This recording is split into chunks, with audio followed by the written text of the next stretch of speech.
Do you guys know the comic Superior Foes of Spider-Man? Yeah. Okay, it's one of my favorite comic stories. Yeah. I think it's hilarious. I think if Sony wants to wrap up their Spider-Man universe of Marvel characters, that they should do a loose adaptation of Superior Foes. Okay. Using the characters that they've done movies for.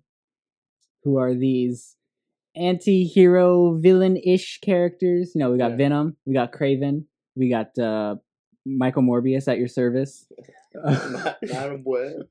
Madam Web. You gotta throw her in there. Yeah. Vulture is exactly. Right now. Yeah. So I have a pitch.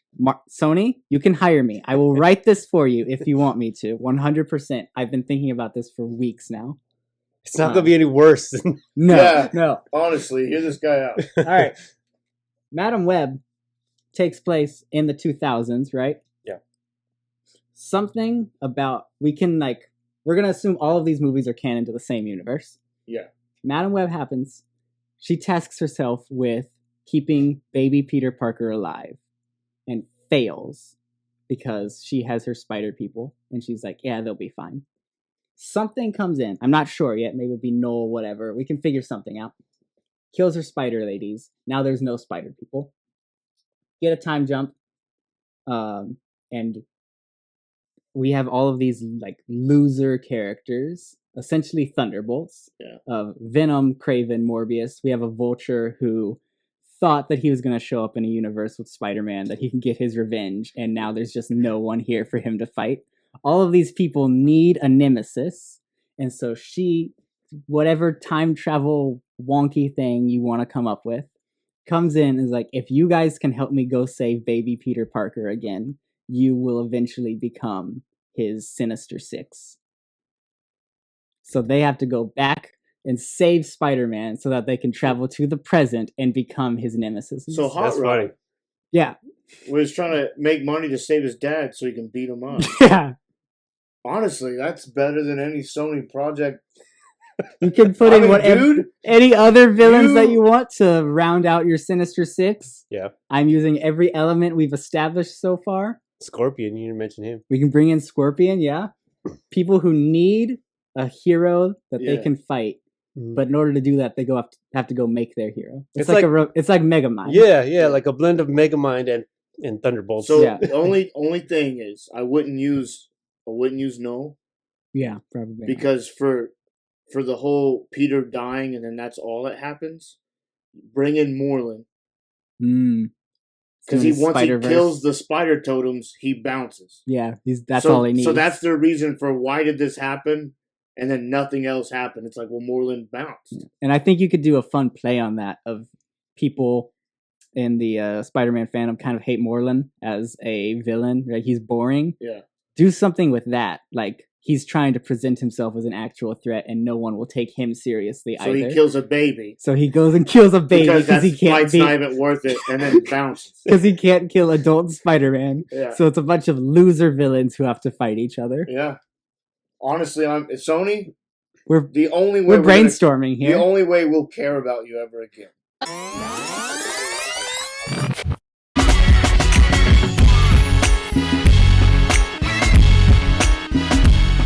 All right, welcome everybody to the Room Upstairs podcast. This is the podcast where we battle out remakes and the originals. We were supposed to do the Karate Kid today, but we had a little situation with one of our co-hosts, so we decided to postpone it. We did? Sorry, you didn't get the memo? No. Yeah, so we actually did the Karate Kid as our second episode. It's an early one. It was somewhere in there. Second, third episode when it was just us two. So we're rebooting our own podcast. Yeah. But I didn't feel like we should reboot when it's three of us. Yeah. We need the fourth one, so we postponed it. We're going to do an Our Ranters episode today. Believe it or not, Joe's views really do matter. They do. Even though he doesn't watch the shows or movies in preparation, his comments matter. Right. So yeah, we'll be doing an Our Ranters. We got a lot of stuff that has happened, a lot of movies we watched that we want to talk about. But first of all, follow us on our socials, the Room Upstairs podcast. Whatever social you're on, look us up. Yeah. And if you find us, then there we are. Latch on. Yeah. Find, like us and subscribe if you're on YouTube. subscribe and like, comment. Of course, if there's anything that you want to talk about or anything that we said that you agree or disagree with or are just as passionate about, let us know. Please argue with me. He doesn't like to argue. I don't like arguing, but also I like to hear people's dumb arguments. I just may not reply to you. I want to read them. Yeah, we'll just give it a little heart. I love knowing who's intelligent and who's not. Well, there you go. You can So, cut that. find us. Oh, I'm not cutting that. The Room Upstairs podcast, everybody. All right, before we get into our Hour Ranters, we got our Conan update. We never have those. Which is Conan adjacent again. Is it them running in the streets? No, it's actually He-Man. Yeah, that's what I'm saying. Oh, yes. Yeah, the running in the street. street. Running around the streets. Yeah, He-Man is deep into production, into filming. I don't know if I'm excited about He-Man or not. Well, as far as from what I've seen. So, but that's our Conan adjacent news because there's no Conan movie news. So my relationship with He-Man, like, I watched a little bit of like the OG cartoon. There was like a channel that it would show up on once like late at night, and I would watch it. Uber cheesy. And then I think in the late 2000s, there was like a new show that was like on Cartoon Network that I kind of watched. I don't know. I'm not anti He-Man. It's just not Conan. You know? Like, yeah, that's true. Give me where's our Conan movie? Yeah, well, at the very least, I'm looking forward to this trailer to see what it's actually going to look like. And maybe a stepping stone towards Conan. Maybe people go watch this Barbarian movie. That's right, because they are redoing Highlander we'll also. We'll get another Barbarian. All the 80s stuff's coming back. Yeah. Let's bring back Conan. So, hey, by the way, my name is Bird.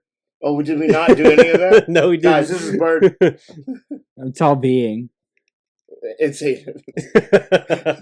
Welcome to the Room Upstairs. Oh man, let's get into our. We were so pumped for that He-Man. I know. Just couldn't. The gun, yeah. Well, now that we're past that, we can go ahead and talk about what we were really going to talk about today. All right. So we've got some things. Yeah. A lot of things. We're pretty behind on a lot of this because of our recording schedule now. Yeah. But it'd be fun to talk about this anyway. Yeah. So we'll start off with the oldest bit. Okay. The election. No, I'm just kidding. Well, I'm just kidding. In 1945. In a way. Yeah. In a way, yes, it is. Daredevil Born Again. Right. You guys want to talk about that? Okay. You want to start? I'll go last. You'll go last? We've had some time to sit on this. I'll go last. I did do a quick review on, I think it was just like the first 6 episodes, I believe. Yeah. I did a quick review on that. And now that it's all over and we've sat on it for a while, I still feel the same way as I did. So go watch that review. We need to fill an hour, Bert. Just plug it. Yeah, I know. Just we need to fill an hour. I'm just going to insert the little review right here. No. So I liked it. I liked the series. It was cool. Unfortunately, I have to compare it because there's been previous seasons, and no matter what it is, even if it's like an old, 80s He-Man or X-Men 90s to 97, like you're always going to go, well, the old show. You did really like the Ben Affleck. Yeah. This was really hard for you. It was a tough way to look at it. Yeah, he was in that shadow of Ben. Yeah. So comparing it to the old season, it didn't live up to it. You could tell that there was a lot of the reshoots were happening, and you could tell that, well, at least I could tell that there was all those reshoots and re-edits and redoing storylines. Like I can piece together, I feel like, what they were doing, like what they had, which was the villain of the week type story, procedural, very much. Yeah. You could see that they had that going, which is why they had all the villains. And then you could see where they were like, no, we got to scrap that, and we got to have this through line like the other episodes, and then make a whole story out of that. So they used a lot of the footage that they already had, which makes sense. I get it. They did the best they could for what they had and what they were trying to do for the actual upcoming series or season. And they pieced together a good show. It was a good show. And it just left me like, this could have been way better if it started the last 2 episodes first and then went from there. But that's what we're going to get for the new season, is basically the last 2 episodes is like the beginning of the new season for me. And I do look forward to that. I think that's going to be better. I thought I was going to be the mediator here between two sides. So I guess that's your job now. Okay. I think this show is bad. I'm going to be entirely straight with you. Okay. Sitting on it, my opinion is not really changed, just kind of settled, I guess. Everything I feel about it. I think there's a lot of missed potential, specifically the original cut of things, not the reshot stuff as much, even though there's some things I'm like, I don't love that. I think specifically, obviously the one that comes up a lot is Muse. Really underutilized character. Shows up for like 2 episodes, really.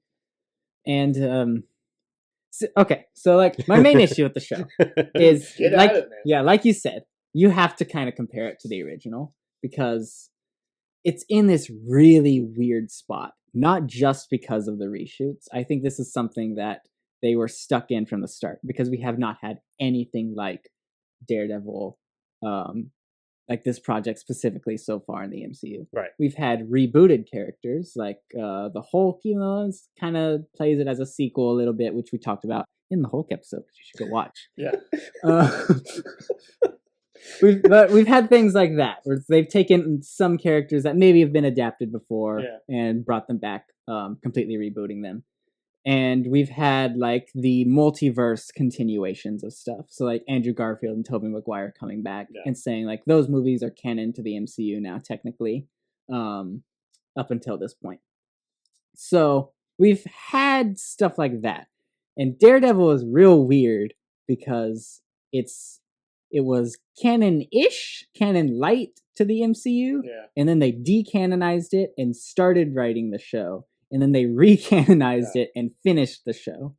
And it seems like they want to both separate themselves, and this is in reshot stuff too. This is an opinion I hold for the whole season, is they want to separate themselves from the original show and be their own thing. Like the reshot episodes specifically have a style that's way different than the original show.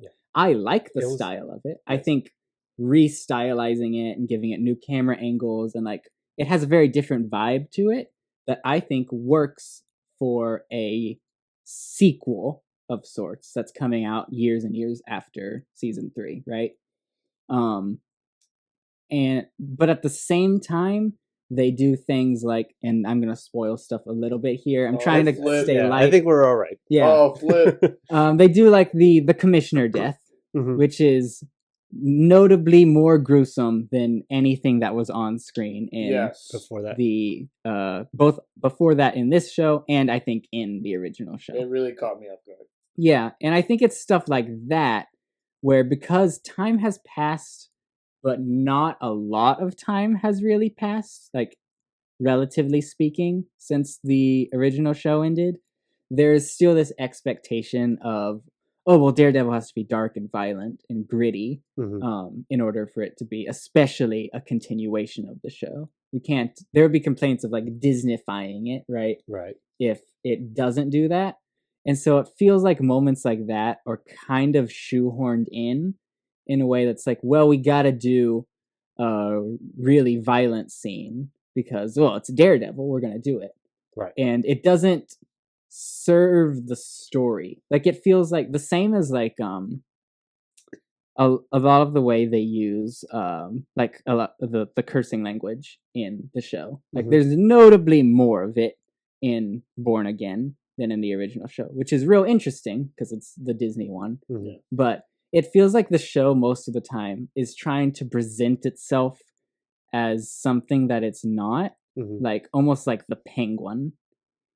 Kind of like a prestige drama, which I think the show has the capability of being, but it's not really putting in the effort to go all the way. It's just trying to tell people, hey, look at us. We're like these other shows, but it's just like a mask. As soon as you take off the top layer of things, as soon as you take out that super gruesome scene, you're like, this doesn't really hold a candle to anything that it's trying to imitate.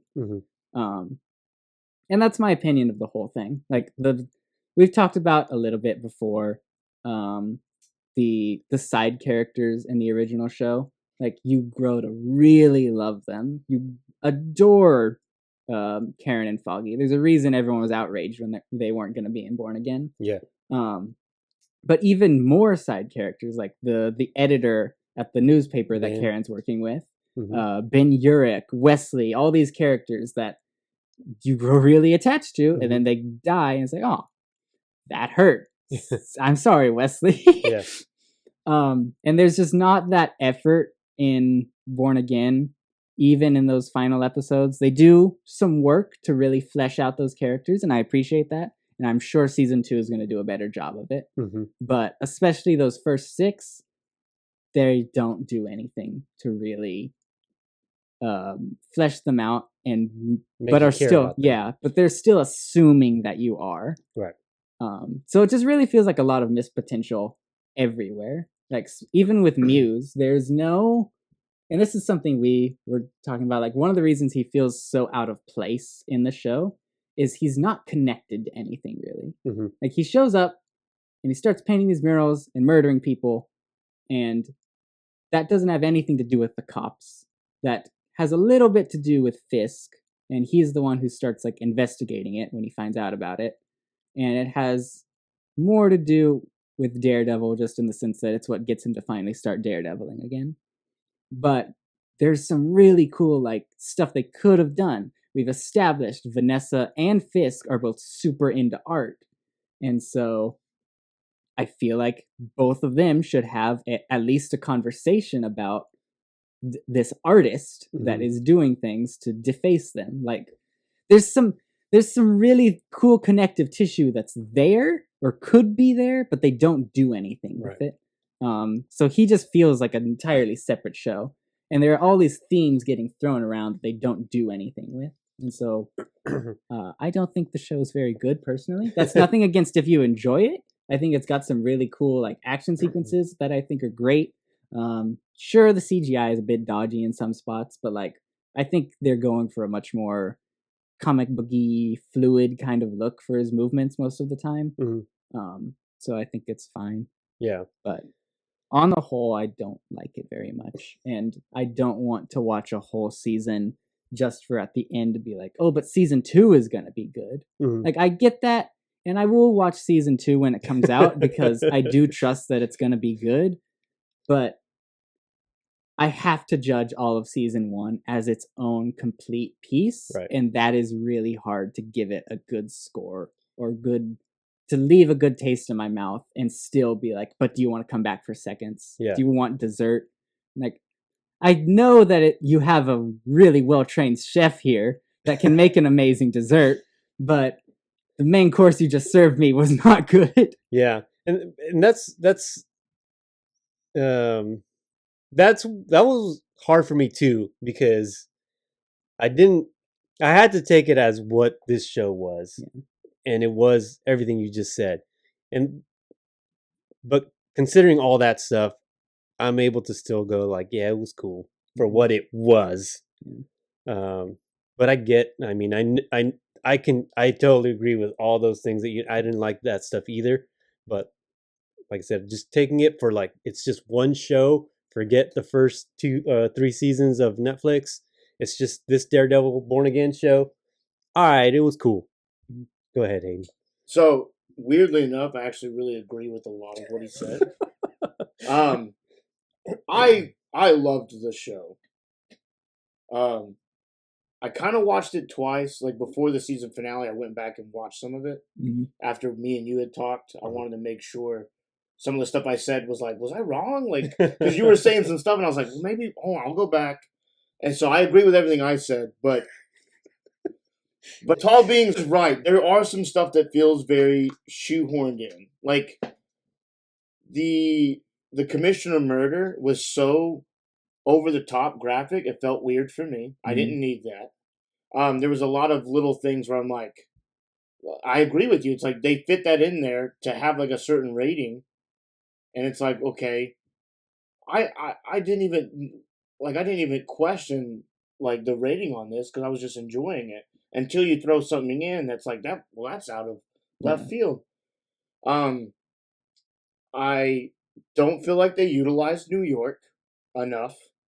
I feel like this is the same argument I have with every Marvel thing we talk about.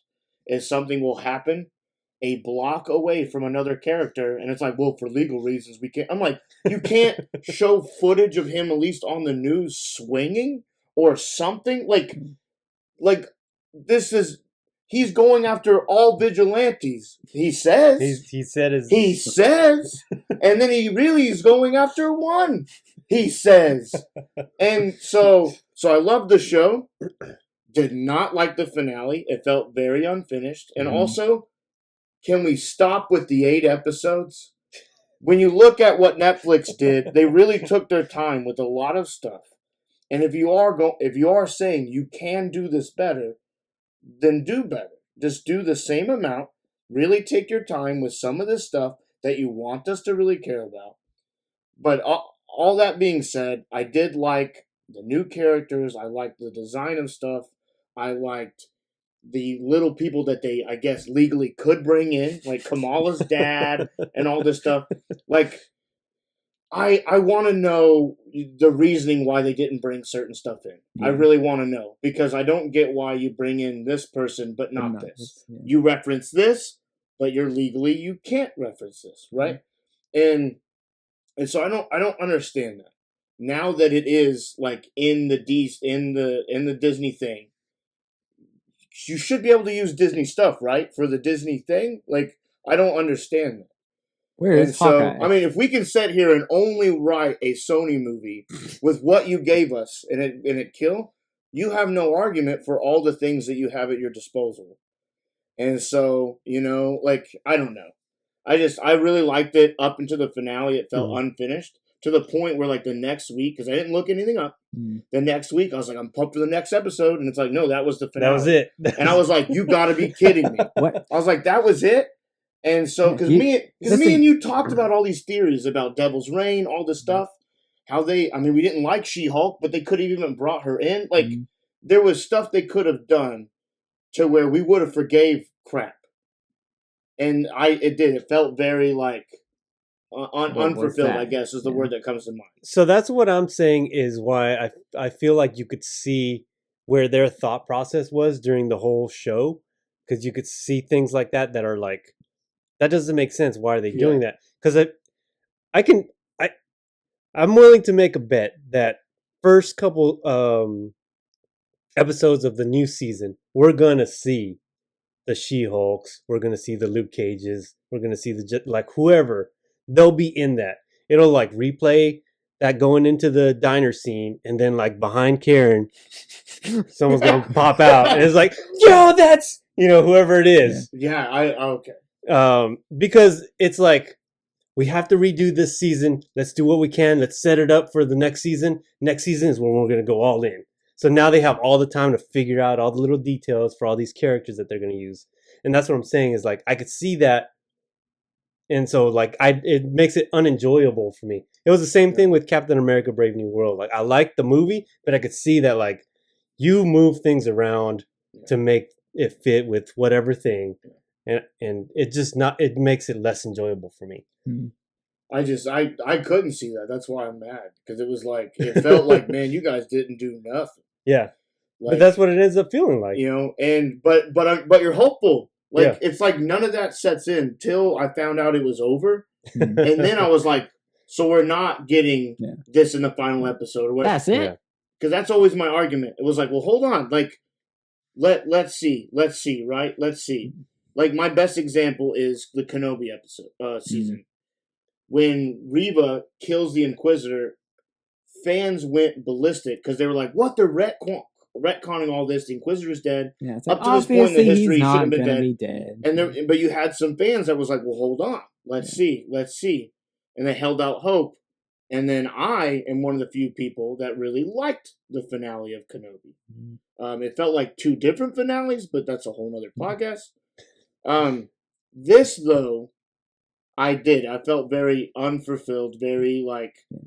I am angrily waiting for season 2. Because I have to watch season 2, because I feel but you are in on it. I'm in on it, because it feels unfinished, so now I have to. I need closure. Yeah.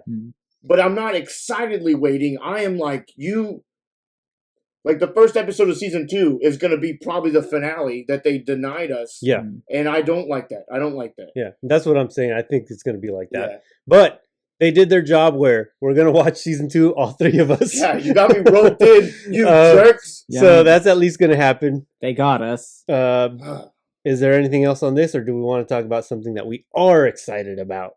Captain America? We're already in that mood. Let's go ahead and rip the Band-Aid What, off. Brave New World? Yeah. Let's go ahead. We're already there. We're going to do movie pitch 2 of the day? Okay. I've got a Brave New World pitch, too. Hold on. Before we go into that, I'm just going to say my piece already, but basically what I said about Daredevil Born Again is the same thing for Captain America. Yeah. Go ahead, pitch. All right, actually, you go ahead, because I liked the movie. I didn't love it. I really can't say I loved it. None of my qualms are with any of the actors. Like Anthony Mackie did good. Yeah. All of my qualms with Brave New World is that it felt like two different movies. Yeah. And this is another argument that I feel like I always make, and it's like, no one listens to me. But when you already clearly have a script for 2 movies, you know you can make more money doing 2 movies, right? Like, I don't understand. When you cram them in, you make money for 1 movie. Less money. I don't know. They're using core math. You're using real math. So I will fist fight you. Like, I don't understand. I liked it, but I can't say love it, because it did. It felt like 2 movies, and it's kind of similar thing. Once you look up what some of the script was going to be, how they changed some stuff, it makes a lot more sense. They made some safer changes. I get that, but I don't know, guys. You know, I mean, Anthony Mackie didn't deserve this. I feel like he really put it out there and went all out for a Cap movie, and I feel like the writers let him down. Yeah, and that's frustrating for me, because this was going to be his first Cap movie. Right. And you guys didn't do him any favors. You didn't, first time seeing Red Hulk, you didn't do any favors there. There's a lot of stuff that, I don't get it. I just don't get it. Yeah, right? It's the same. Again, the same thing with Daredevil. Matt Murdock, Charlie Cox, great Daredevil. Yeah. He didn't have the greatest scripts to work with in the show. I mean, to the point that he was vocal about it while filming. Yeah. Like, I don't like the bank episode, guys. You don't? I don't, but he didn't also. He didn't like that? Well, you couldn't tell on camera. Charlie, you killed it. Oh, he did. Yeah, that's true. But Charlie, you fooled me. Same thing with Anthony Mackie, right? Yeah. I thought... So I wasn't sure how I would feel about him as Captain America. Because in the TV show, I was like, yeah, it's cool, but he ain't no Cap. You know? Okay. Not my Cap. Is that how you said That's not what I said. I just said he ain't no Cap. Whoa, burn. I didn't have a choice. He was my Cap, whether I wanted it or not. So going into the movie, which I wanted to see, I was excited to see it. I wasn't sure how I would feel about Anthony Mackie as Captain America, but he killed it for sure. Yeah. I thought he was a dope Captain America. Yeah. But the movie itself just didn't work for me. Yeah. To give it like anything more than, I don't know, from a scale of 1 to 10, we'll have to spice rate it. But for making it easy, 1 to 10, I can't give it more than a 7. Yeah. So for me, again, can't do spice rating. Well, we'd have to think about it. Yeah. All I can say is it's not in the bottom 10 Marvel movies. Mm-hmm. There's no way it's in top 10 for me. Right. It's that safe middle, which is okay, but this was gonna be the Cap is back. Like, I just feel like it's supposed to be. Yeah, I just feel like that's not fair, guys. Like, you can't do a mid movie for the new world order, like Brave New World kind of thing. Yeah. There was a lot of like bragging going into this. Like, you should have delivered. Yeah. You know? Now there's hope, because the first Captain America was not that great, in my opinion. But Winter Soldier came out. Origin movies are always rough. I mean, I like origin movies, so for me that's not really a problem. I just didn't like that movie as a whole. I don't even remember why. I just remember seeing it. I was like, yeah, it's all right. But Winter Soldier came out, and I was like, yes, that's not origin movie. Not an origin movie. Yeah, maybe that's what it was. The only origin movie I ever really liked was Ant-Man.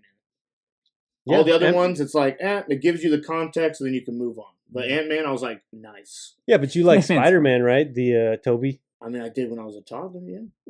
Remember, we talked about how it hasn't aged well for me. Remember? That's true, yeah. You can go back and see that. That was Hayden's debut on the podcast. That's right. We're just plugging all of our old episodes where there were 4 of us. Who would have known that I'd be here constantly? It wasn't us. We didn't know. You guys didn't know. Yeah. All right. You want to go ahead and do your piece now? Right, I'll do my piece. I think... All right, I'm going to hop on the Anthony Mackie love train because I think he is a really good Captain America in this movie. Yes. I was also uncertain going into it because I didn't feel like he had like the gravitas for the character. The charisma for it. Yeah, but I think he did really great. Yeah. I would like to see him in a better movie. So, hoping that Avengers are good. And I hope he gets a prominent role in which Avengers? I don't know. Whatever the next one is. Am I getting ahead of myself? Yeah. I like that he flies. That's cool.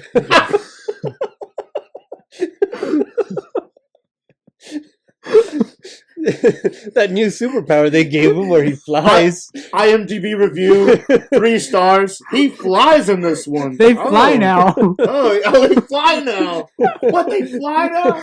They fly now. Oh, God. I do genuinely like, there's the bit. How does he go from like, here is this stellar Sony pitch that I'm going to do to like, he flies, so that's cool. Hey, everything, he put everything into that script. Please call us back on this. We want to make money. You want to make money. Yeah. Okay, but really. Go ahead. I do like his the bit where he's talking to New Falcon. I forget his name already. I'm sorry. And New Falcon is like, yeah. This is weird to call him. I can't think of the name. I can't remember. New Falcon sounds so disrespectful. I'm sorry, man. Which I also liked, but I do not remember his name either. Javier. No? Joaquin. Javier. Carlos. Just start throwing them all out there. I mean, Bird, you can get away with that. I can't. Let's all laugh at Bird. You can get away with it. Yeah. Okay, but really, I like Ignacio de la Torre. Yeah. Yeah. Hey, what he said. Yeah. Yeah. I appreciate that they make an effort, partially, to really differentiate him from Steve Rogers, both as a Captain America, but really just as a character as a whole, and the symbolism of like what he's supposed to mean now as Captain America, which I think is something in the movie underdeveloped. I'll get to that in just a second. But they really hit it for one scene, nail on the head. They hit that nail. They hit that nail. With Joaquin saying that Steve Rogers is a Captain America that was supposed to inspire people. Yeah, it was Bucky. Yeah. It was Bucky who's saying that? Okay. So it wasn't even Joaquin.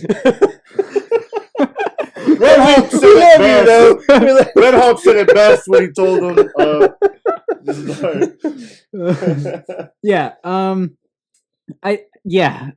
When Bucky said that Steve was supposed to be someone that inspired people because he had the serum. He was peak human, is what he was supposed to be, right? But Anthony Mackie's, what's his character's name? Sam Wilson. I can't remember anyone's name. See. Also, they died. They're dead now. Playing all the hits. But Sam Wilson, I feel like he didn't even get my point across in a meaningful way at this point. Yeah. Bucky says that Steve Rogers is supposed to be a Captain America that inspires people, but Sam Wilson is one that people can aspire to be because he's just a guy and he's out there doing Captain America stuff. And I think that is the perfect like theme that you could have gone with for the entire movie that they just did nothing with, which is why it's real interesting to me that it's in the movie at all. I feel like there had to be some stuff going on, that they had a core there. I really do feel like this is two different movies. That you had the espionage Winter Soldier-esque story for his first outing as Cap.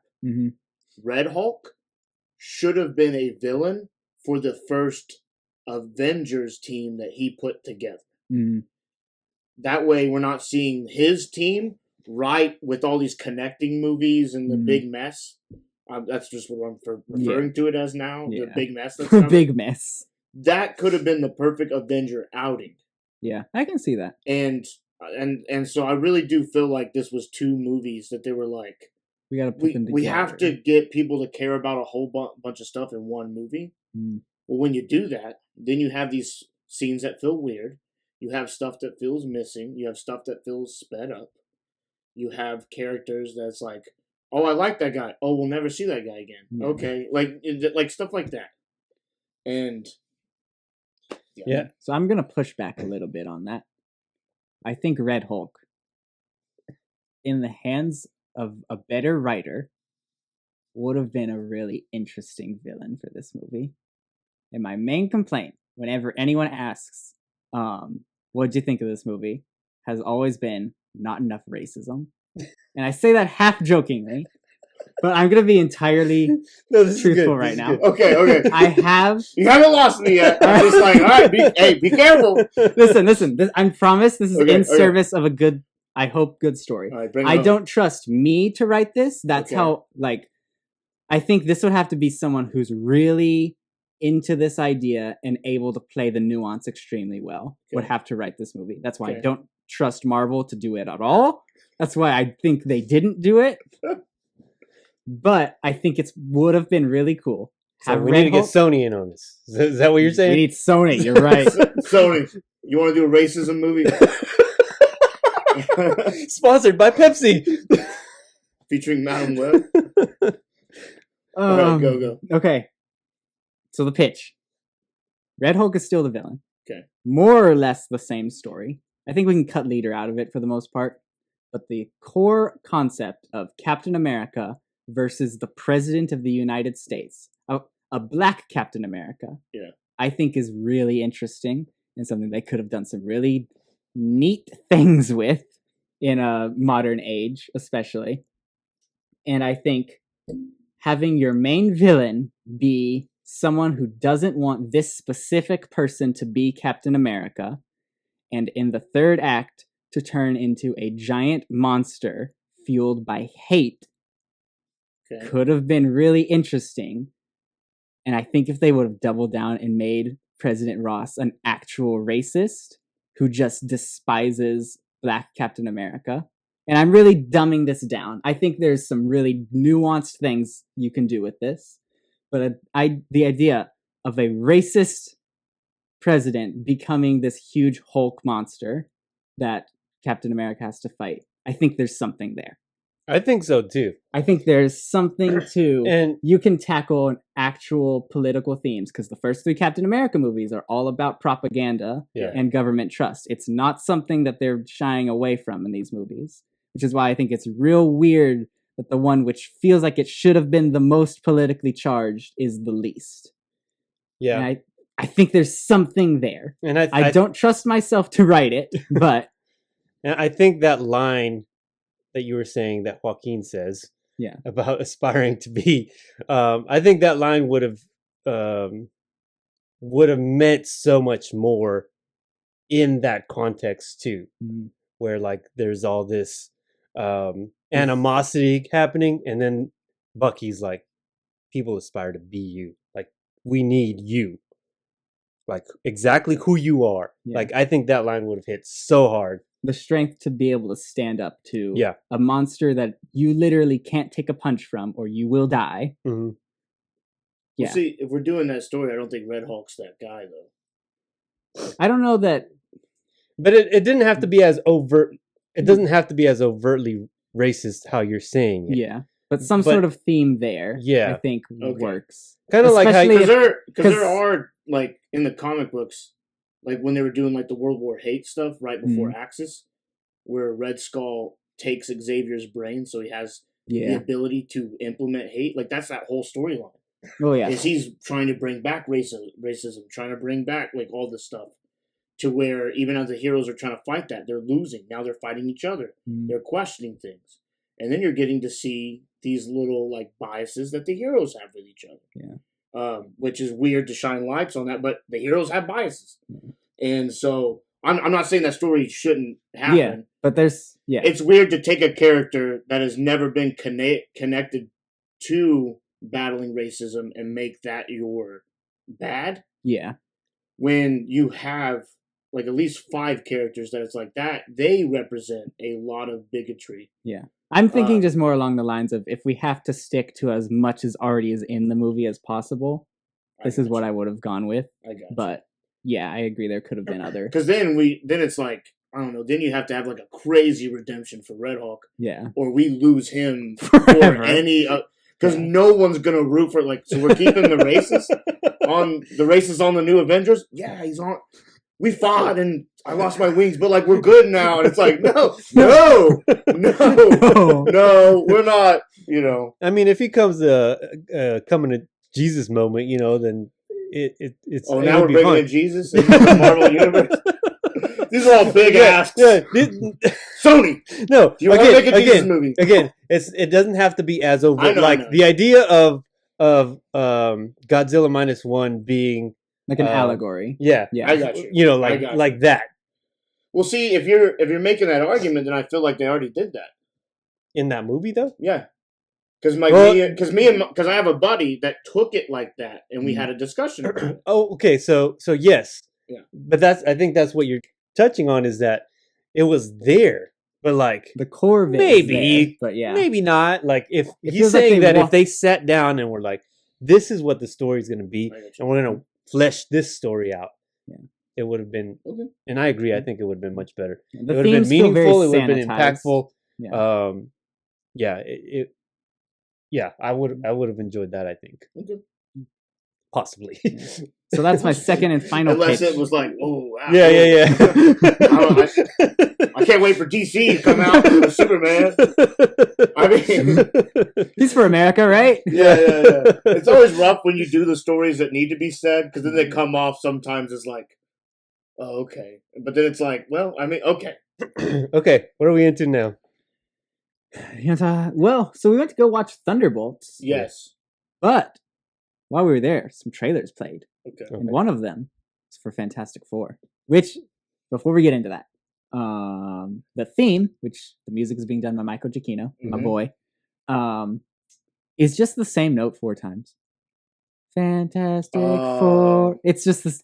I wish you hadn't said anything. I was like really enjoying it, and now it's like shattered glass. Oh, I still love it because it's a play on. It's a play on the name. I know, but now I could have done that. Yeah. Why'd you? I don't know that I love Giacchino for, or if I hate him, because. Do you think he's so into like making things as simple and complex at the same time as possible? Like, he's very reminiscent of John Williams in that way. Like, very simple melodies, but beneath it, there's a lot of stuff actually happening. Do you think his other stuff for the movie will be very different? I hope so. I'm hopeful he brings a feel to every little, like, we're doing this for this. And like a theme for each character? Yeah. Well, I know he wrote... Not even just that, he wrote a Galactus theme. Yeah, like, we've talked a lot about how a score can bring a weight to a scene to where, like, it can convince you to feel a certain way. Mm-hmm. Oh, I trust him completely. Because if you take and implement a whole nother score, you you take that scene a whole different way. Yeah. And so, I want this movie to be bigger than it even needs to be, especially after the events of Thunderbolts, which we'll get to. This movie needs to really have some weight towards the end of the movie, and so I feel like he can do it. I just hope he actually does do it. Oh yeah. I mean, he wrote a suitably sad score for No Way Home that I think is still one of his best Specifically second half of that score. Yeah, I mean, he killed it in Planet of the Apes. Yeah. The Batman. Obviously, The Incredibles. Yeah. You know, he just has to remix The Incredibles into this movie. Like, he's good. And the thing is, everyone was saying that, and I would have been down for it, and he still went and created an entirely new sound. Oh, of course. He's not going to actually do that. Like, he could have gone for a much jazzier feel, and instead he's going for like it feels very Disneyland Tomorrowland. Mm-hmm. Is what it sounds like to me, which I really appreciate. I think it was necessary. Yeah. I think he had to. The movie was calling for it, and for what this movie is trying to do, I think for the rest of the MCU, I think it has to be something different. Yeah. So, I don't have any reservations about Giacchino doing the score. Yeah, it's just the movie itself. Yeah. Like they look good. The characters look good. It's just, are you gonna nail the story? Yeah. I wasn't expecting a lot from Thunderbolts, but they nailed the story. Yeah. I'm expecting from Fantastic Four. So after Thunderbolts, yes, I'm expecting that for Fantastic Four now as well. Yeah, because I feel like this is where like they're kind of they got their shoes back on, their old shoes back on. Like, all right, I think you know. We don't need to try these fancy things anymore. Yeah. We're going to go back to our classics. Yeah. And they're starting to, hopefully, that's what it is. It's my fingers crossed. We'll replay that clip in like a couple months. Like, remember when you said they were back? They got their shoes on? Now they're footless again? We're just going to pretend that Ironheart isn't coming out. Because it's not, guys. It doesn't exist. So you know what? I haven't even seen a trailer yet. I'm not going to judge. I've only seen the little teaser thing. Yeah, and I don't really, if it's. I'm not excited, but I don't want to hate on it just yet. Yeah, all I know is they canned Armor Wars, and they're putting more emphasis on this. So it better deliver on some stuff, dude. Because I wanted to get me some more War Machine. I'm all for being surprised because I wasn't expecting anything from Echo, and I ended up liking that show. Yeah, I'm not expecting anything from Ironheart. So I might like it. But, Agatha Anthony Ramos is in it as the Red Hood. And, yeah, that's cool. Yeah, sure. I liked him in Hamilton. Yeah, I liked him in. I actually did like him in Hamilton. I love Hamilton. I like him in The Heights. He's good in The Heights also. But when he played a little baby in Hamilton, Rise of the Beasts. No, I didn't like him in that one. I had to say something that I like that you guys don't like. So, any other thoughts on Fantastic Four? I'm for it, man. Like you're for it, eh? Say that again. So, Fantastic Four is one of those things where, like, I don't have a lot of comic book knowledge on them. I'm now going back and rereading some stuff. Mm-hmm. I've always saw them in tie-ins, right? Like the part they played in Civil War, the part they played in Empire, the part they played Secret Wars kind of stuff. Yeah. Did you read Life Story? No.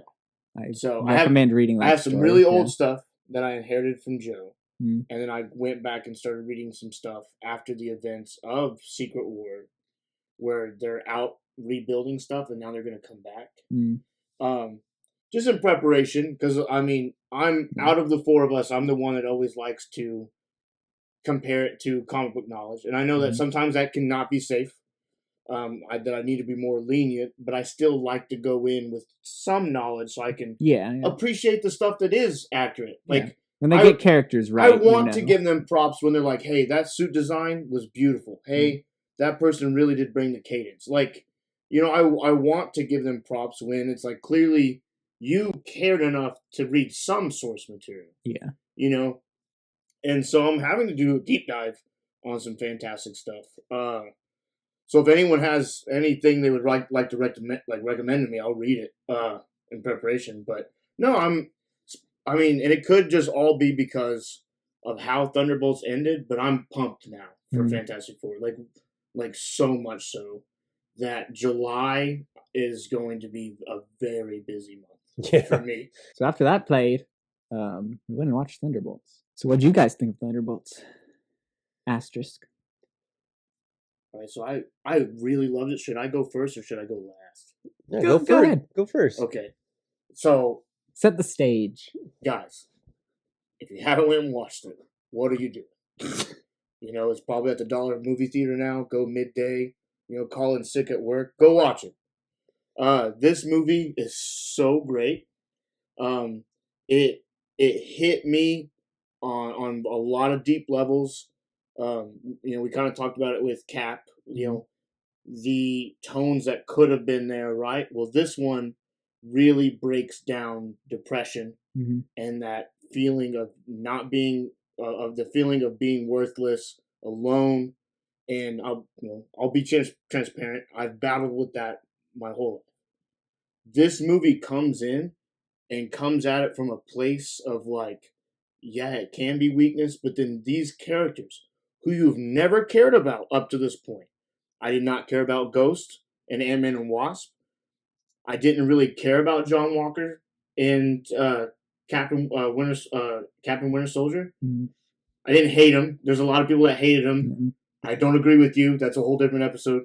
But all these characters you don't care about. I mean, no one cared about Taskmaster. But, you'll see what I'm talking about. You don't care about these characters, and all of a sudden they come in and they make you care, not even just about them, but about yourself. Like your group that you surround yourself with. To the point where, I mean, I'll just go ahead and say it. How this team comes together. It's been a while since I've seen a team come together like that, where they legitimately care. Not, oh, we just happen to be here at the same fight. Let's fight together. Like, these guys came together, and I think that's why the real title of the movie is what it is. Because these guys came in, and like, I don't know. It was just so emotional for me, and like, I mean, like, even the low points that I'm like, oh, I would have changed that, or what? Like, you end up not even caring. By the end of the movie, you're so excited now for any even future Marvel project. Like, I didn't give a crap.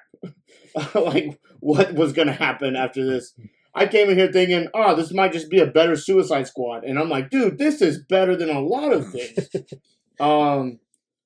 I again didn't read a lot of Thunderbolt stuff, but now I'm going back and trying to see, you know, is there comics that has that same feel? Which I'm told, like, there's like one or two teams that do, and most of them don't feel that way. I know the first team didn't, because it was all legitimately villains. But dude, this movie, it was rock solid. Just prepare to be amazed, prepare to, you know, care about new people. It's very fresh, and I'm pumped for what happens out after now. You know, like, there was a lot of what if with a lot of future projects. Now I'm like, okay, you keep doing this. Like, if Fantastic Four hits just as much as this, like, then for some special stuff. Yeah, like we might start coming to the opening nights. We might start buying the Funko Pops again. We may start caring again. You know, people might renew their Disney Plus. Like, you know, there may be a lot of things come from this if you guys keep doing this. Like, make us care. But also the story itself, I think they did really good, because they could have went really messy with the Sentry. This was a good way to do it. Yeah. Where they didn't freak anyone out. They just brought it in. You care about all of it, and you leave happy. And that end credit scene. Holy cow. And that's all I gotta say about that. I only have good stuff to say. So. And that's how you overhype a movie. Oh gosh, are you gonna go into that rant? Oh man, I know I'm the problem. No, I'm not. That's your rant. No, yeah, that's for later. Yeah, no. I'm with you, man. That it was a good movie. So I'm in my 40s. All right. So what? I watched a lot of 80s movies, obviously 90s. Ancient. The ancient. So if any of you are in that age group, even if you watch 90s movies now, if I tell you that this felt like an action, like one of the good action movies from the 90s, and you like those, then you'll love this movie. But oh man, it was more well put together. Okay. So I like to think of I don't know, like Bloodsport. You about to dog on Bloodsport? No, I'm not going to dog on it because it was a great movie. All right, okay. But really, it was not a great movie. Oh, come on now. The acting was not great, right? The actual story was not great. But the way that it was put together, it made it enjoyable. Like, there was stuff that happened that you're like, wait, that doesn't make any sense. Like, wait, why are they fighting in the Kumite? What? Dude, it's a hidden tournament. Right. That everybody knows about. They're just taking a plane to and then a taxi drive to. Yeah. Like, you go, whatever. It's a cool fight, right? Like, you don't care about the little details because you're intrigued by Van Damme, for one, how he does the splits, right? And he's involved in this tournament to the death, right? Like, that's what you care about in the movie. You don't care about the details. And that's what Thunderbolts does, is all these little details that if you really think about it, it's like, I don't know how that really makes sense, but it doesn't matter. Like, you're having such a good time watching this movie with the story and the characters, their chemistry, their banter. Like, it's just so fun to watch that you go, oh, it doesn't even matter. We could talk about it, but it doesn't matter. And it doesn't affect how you like the movie. Yeah. And so for me, I'm with you. Great movie. The way they hit on the power of friendship. And, that helps. This was the better Power Rangers movie, if you think about it. It really was. It really was. Because Power Rangers did go into the dark zone of that stuff, right? Which this did, but the way that they did it, much better. It was like a more accessible for a wider audience. Okay. So I think with Daredevil, we kind of got into, like, we can think very similarly on things and be similarly critical of a lot of things. And generally, you guys are still like, yeah, but we enjoyed it. And yeah, I appreciate that. I'm more on the side of the more I criticize it, the less I start to like it. Mm. Walking out of Thunderbolts, and what is it, like 2 weeks later now? Yeah. It's like a worm in my brain, and it won't leave. I love this movie. But it's the good parts, right?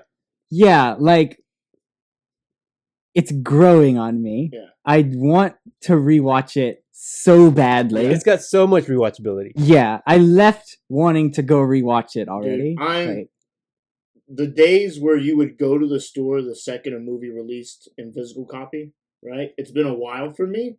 I think Transformers 1 was the last movie. I was like, it released, I gotta go get, like, this will be the next, like, I am picking this up. Yeah. Like, I'm going to the nearest store. I have to have this in my house. So. Yeah. It's good, guys. Like, I can't, it's really good. Dude. I am jealous of people that have got to watch it multiple times. Okay. So what you're saying about how it sticks to you is exactly what I'm talking about, right? Like, you just have so much fun that everything else doesn't matter. Yeah. It's just the good stuff is so good. It stands out that much that's what you take home. And that, I mean, like, you don't get that in movies that much anymore. So to have that. And listen, for me, it's not that the bad things go away, right? Like, I still criticize essentially everything that I watch because it's just a thing I kind of naturally do at this point. Yeah. It's kind of annoying sometimes, and I have to shut it off. And I still did it with this movie, but I think it's fine to like things that you also criticize. Yeah, and this is a perfect example of, there are things to nitpick for sure. There are things to normal criticize, not even like, oh, well, that's a plot hole and that's a plot hole. Yeah. Like, there are things that are just not technically well executed in parts. Storytelling things that I think were missing from the story. But it's a good movie. Like, it's not the greatest thing that's come out and you're going to watch, but it's going in my possible movies of the year. It's right now, for me, it might be mine. I think I'd have to look at everything I've seen this year. But going into the actual movie itself now, because I want to talk about all the things I love about it. Okay. I agree with all of your points. Yeah. I hit a lot of themes that hit very close to home for me. Yeah. It es- establishes and reestablishes characters that up until this point I've for the most part either been kind of lukewarm on. Yeah. So like Red Guardian or Bucky. Well, Bucky's cool depending on where he is. We all love Bucky. Yeah, right? I can't even argue for Bucky. There's a reason they didn't make him Cap, and that was because his character was so solidified as Bucky. Yeah. It's like, don't do that to him. Let him be Bucky. Yeah. But like characters I've been lukewarm on, like Val, Red Guardian, to characters I've had no opinion on, like Ghost or Taskmaster, to Yelena and John Walker, who I actually had liked in every appearance that they've had. I think they're the best parts of both of the things that they were in. And now I care about all of them. Like, I just want to hold them. I want to be in that group therapy hug. It's opposite for John Walker though, because John Walker was great in the Captain America Winter Soldier show, right? Mm-hmm. But you didn't like him, like as a person. Yeah. I don't know. I was talking more. I was talking more as as a character. I mean, I said it was for a different podcast, but if we want to talk about it, we can talk about it. It's the Outer Ranches, man. The hate that John Walker got in Falcon and Winter Soldier, I feel like it's very uncalled for. Mm-hmm. Like a lot of people put a space between him and Steve so far, and I don't agree with that. I feel like that wasn't even his purpose of the show. His purpose was, if you give the shield to someone on paper deserves it, this is what's going to happen versus the person that earned it. Yeah. Right? Because on paper, there's nothing about Sam needs to be Cap. Yeah. But we need him to be Cap. We've already talked about that. Yeah. John Walker, on paper, they literally hit on it in the first Cap movie when they state, this is the guy we're going to give the serum to. And the doctor, what's his name, Erskine or whatever, is like, no, I'm going to give it to the Skin and Bones guy. And he's like, why? And then he does the whole guts thing. Yeah. Well, John Walker's character has guts. And his violent tendencies, he's a soldier. So that's a whole PTSD argument, all the stuff. But him being violent to these terrorists, I mean, go back and watch some of the stuff Steve pulled on some of the Hydra guys. Like, those guys weren't walking after that. And everyone's like, really? Oh my gosh, John Walker? No. These guys weren't walking. And Steve's like throwing them out of a plane and they get chopped up with the turbine on the back. Like, that guy's obliterated. He's missed now. And everyone's like, well, at least John didn't do that, And so if you really go back and watch it and kind of like how you're talking about, like really look for the details and kind of judge it on it. I'm glad that show ended with him not being the villain. He actually fights alongside Bucky. Like, I like that. If they hadn't have done that, then that's maybe the goal they were going for. But I'm glad they were going for this whole, like, this guy clearly has had a rough go of things. And he's not meant to be a leader. And Cap's a leader. Right? That's why he's more of a U.S. agent. And you get to really see that in this movie. He's not Captain America. Yeah, like he doesn't need to be. But also, I think secretly he doesn't want to be. He just wants people to be proud of him. He wants to be a part of something. He wants to do the right thing. And I don't like U.S. Agent in the comics.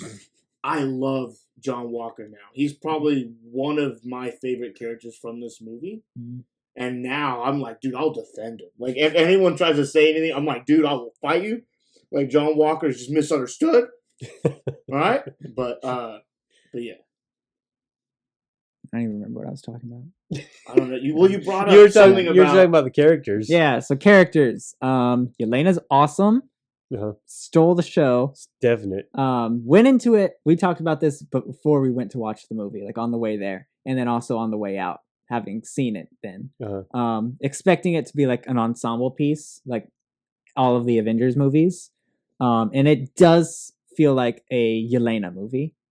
And I think that is not a bad thing because they do still give focus to most of the other characters. There's some that, Ghost does not have a character arc. Right.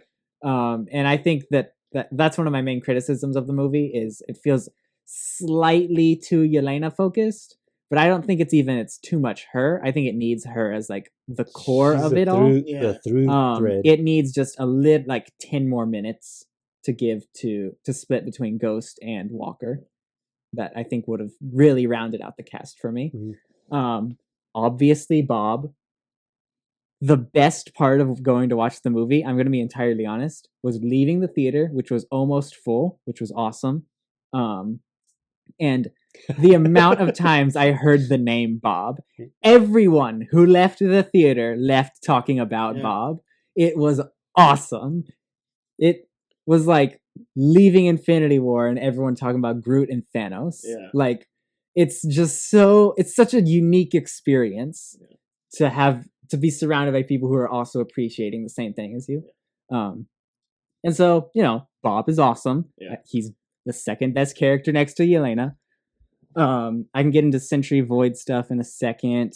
Walker, I think, is character arced. I really like his continuation here from Falcon and Winter Soldier. I think that show placed him in a much more antagonistic role on purpose, and I like a lot of what that show did to him. I think I think he was the best part of that show. So I was hoping for a lot of focus on him here. There wasn't quite as much as I was hoping. So well, did you see that the original script, he was going to be the big bad? Yeah, I'm glad we didn't get that at least. I would have been so angry. I would have been so frustrated. Yeah, so I really appreciate what they did with him here.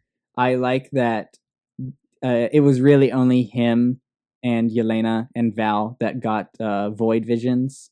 I think it would have been cool to give them to everyone, really help flesh them out. Yeah. But having him be the second person, I think gave him something unique to the group. Yeah. That was really cool. I wish that this is getting into slight spoilers, so we're going to get more and more into it as we go, I think. Yeah. His story felt slightly unfinished in that, we get all of his backstory with his wife and kid, and they leave and things. And he kind of earns his redemption by joining the Thunderbolts, right? Yeah. Joining in on the group therapy hug. Yeah. I wish that there would have been a little montage like we usually get at the end of ensemble movies of where all the characters are. At kind the of end. Like that 16-month period in between. Something like that, yeah. In between the end credit and the final. I'm thinking more like before the credits roll, like the music is building, and I'm not saying like that's where they put it in the movie. I'm saying with that period yeah, show a little bit of I think somewhere around then of Yelena and him going home. Yeah, this person, him going home, and I'm thinking something along the lines of end of Spider-Verse 1. Bring some flowers to his wife, and we get the idea of he's trying to rebuild that relationship. They're finishing the new building. Yeah, they're doing the exactly. Yeah, stuff like that. I'm with you. They're moving into the tower, all that stuff. Yeah. I think we could have gotten something like that, and that left his arc feeling a little bit unfinished to me. Alexei brings the limousine back to the exactly. Yeah, I apologize. As long as it's all topped off by Maroon 5's memories, I'm off for it. Never forgetting you, Venom. Is that in your Sony movie? I gotta throw it in there somehow. Yeah, they've got to deal with Sony already. We can't get around that. Can we talk about the music with Thunderbolts? What's your thoughts on that? You're kind of our connoisseur. Oh, okay. When it comes to all right. There's one thing I want you to talk about. Okay, are you talking about score or soundtrack? Mostly score. Okay. So it was done by Sunlux, who is a band, which is really cool. They composed Everything Everywhere All at Once, which I listened to in preparation for this movie. They have slightly different sounds, but you can tell that they're by the same people. I listened to pieces of this score before we went to watch the movie, because it actually released a couple days before the movie did. Yeah. And I was underwhelmed. Okay. I did not like it very much. Oh, man. Watched the movie, came back home, listened to the score all the way through. Okay, all right. It is such an interesting sound that I think you don't really fully catch on to until you watch the movie, because it's not orchestral. It's not like the other Avengers movies. It's much more understated, kind of goes with the espionage spy thing that most of the characters have going on. A lot of percussion and rhythm going into it, and very little like actual melody. And then the reveal at the end of it being the percussion of a different theme is a really cool, like, we're the doing music, everything we can to the music sells that even moment. though I've watched them weeks ago put up posters with the new title. Yeah. You just want to talk about spoilers? I mean, we've been talking about spoilers. Yeah, so they're the new Avengers. Yeah. So the music, like, leading into the Avengers theme, like, they just rebuilt the Avengers theme. That is so cool. And I think they do a lot of experimental stuff. They do some like electronic dance music almost for some bits. The scene with Yelena talking to Red Guardian on the street, like the big their bonding moment. Music there, chef's kiss. Beautiful, gorgeous score. What are you talking about? You haven't said it yet, so I don't know. I feel like you're going to say it, but I don't think I am. I want to talk about the Bucky theme. Okay, yeah. Because the Winter Soldier theme was great. Oh, it's amazing. Whenever he's doing the cool knife stuff, being a menace, right? But that was back when he was a menace. Yeah.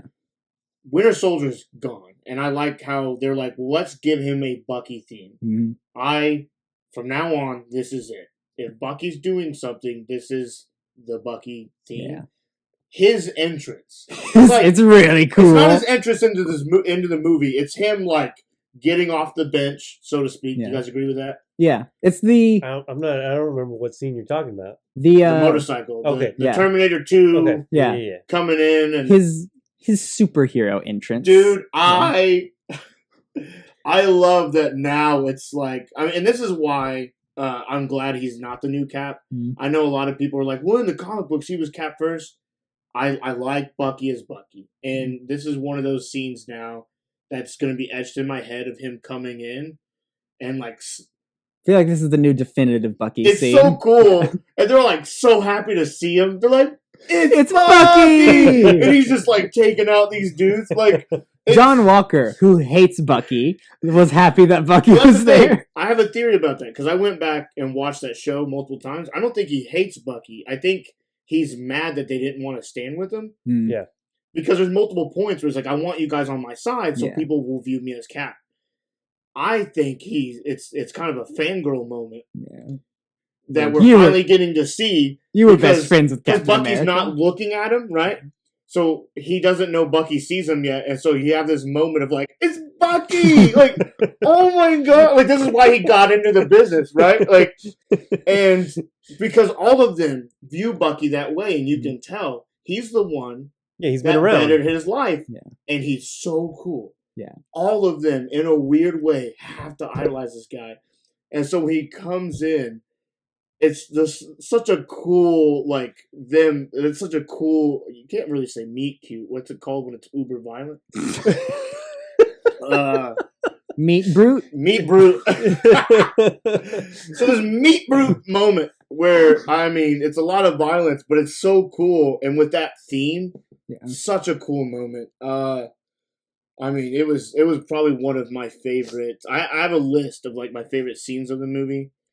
But that's definitely I feel comfortable saying that one as a spoiler. That's one of my favorite, like that whole little moment there. Is we see a part of it in one of the trailers. Yes, so that's why I'm okay with. Yeah.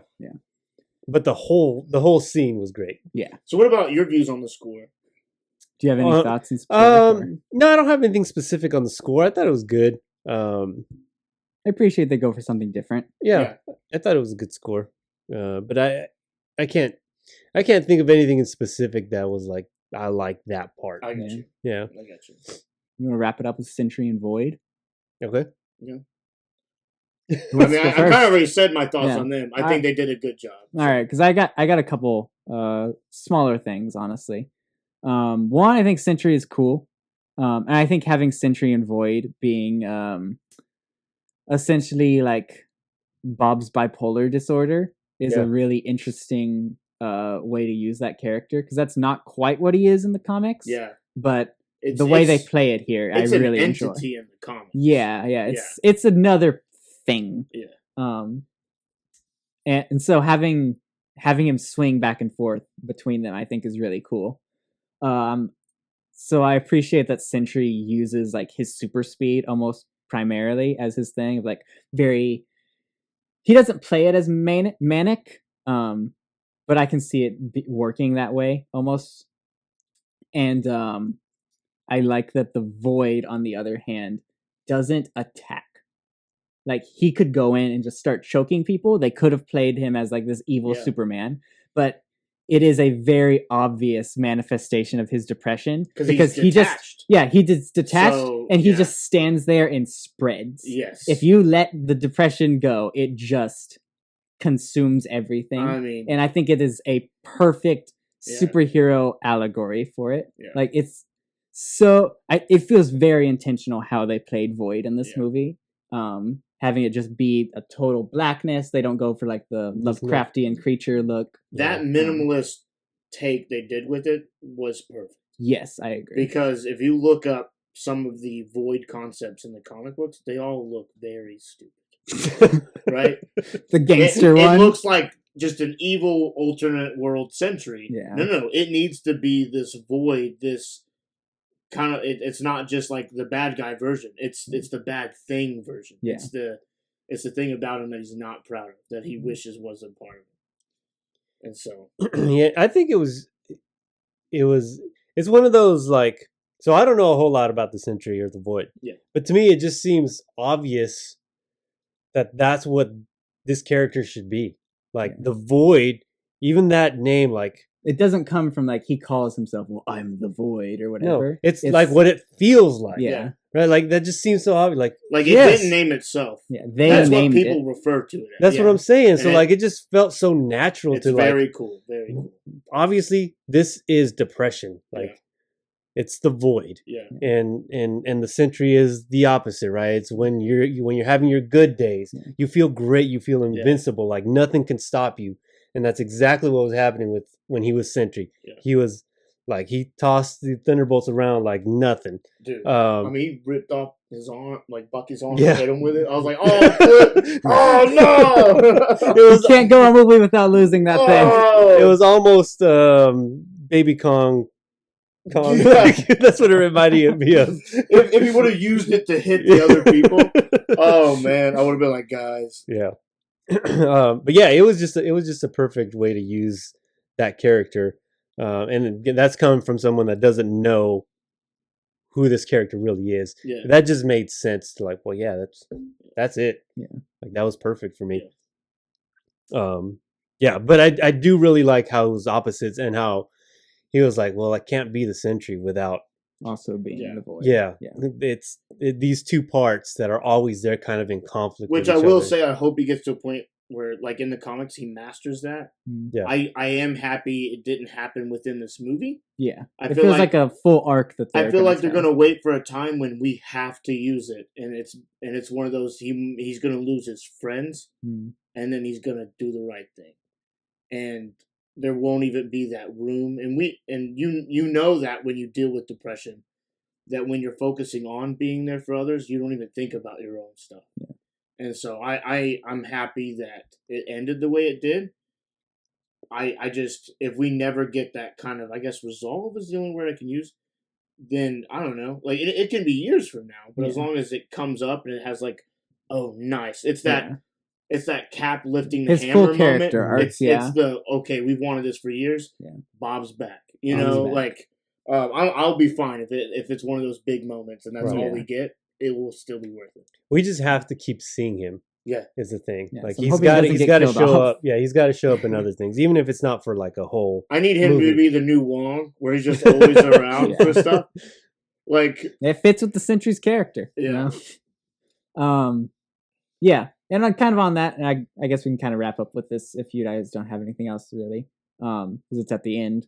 The whole, I appreciate that, but their way to get out of the Void, not necessarily defeat it, because he does mention like it's still there. Yeah. But the way to get out of the Void was, just they have to be together. It's a sense of community and other people and like focusing on things outside of yourself. Yeah. Because they make it a point that since Bob doesn't look at anyone else when he's punching his void. He's beating himself up quite literally. Yeah.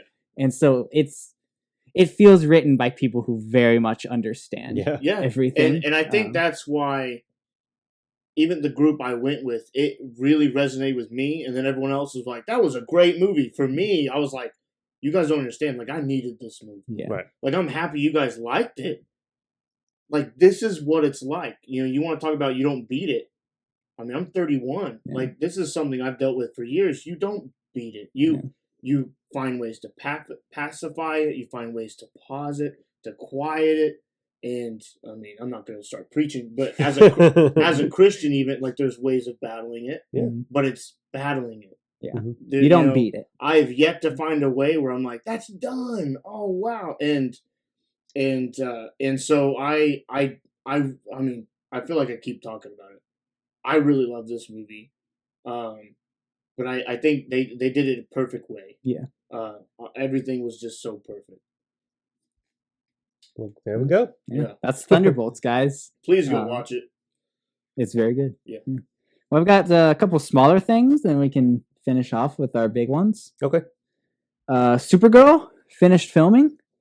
Yeah. So that's cool. I kind of forgot it was filming. Yeah. I did too. It's kind of buried in the hype of all the MCU stuff and the Superman. Stuff. Yeah. Do you think we'll get a glimpse of her in the new Superman movie, or maybe something? I think so. I think she'll probably be in like a post-credit or something. I'm interested to see if DC does post-credits. I'm going to assume they're going to, but I could totally see them like doing some sort of something different to set them apart from Marvel. Just to be like, we're not exactly the same as the Marvel movies. I don't know, even the Minecraft. Oh, they're going to do cold opens? Cold opens would be crazy. That would be wild. I mean, even the Minecraft... You see Supergirl first before the Superman movie starts? Even the Minecraft movie had a post-credit scene, so I think it's not just a Marvel thing now. Yeah. And the fact that James Gunn has been on that team, he knows the hype that it can build. I think it would be smart for them to do something. Yeah. I just don't know what else they would do. Didn't Green Lantern have a post-credit? With where you got to see the only good thing about that movie, which was Sinestro. The Sinestro casting. Yeah. But I don't know anything about the Supergirl movie. Yeah. I know very little about Supergirl, so this is going to be like a very fresh experience. The hype I have for Superman, though, hey, you might trick me into being excited for Supergirl if that movie's great, you know? Like, I may be going to go watch Supergirl with my daughter, you know? Like, trick me into it. Yeah. I'm wanting to love the DC stuff. So I don't think you have to trick me into going to watch a movie that looks good. And if it looks good, I'm gonna go watch it. Unless it's Sinners, in which case we just never got free time.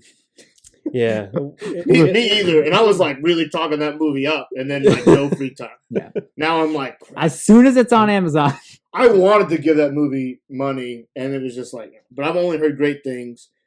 The whole movie has pretty much been spoiled for me. I really love what Coogler did with it.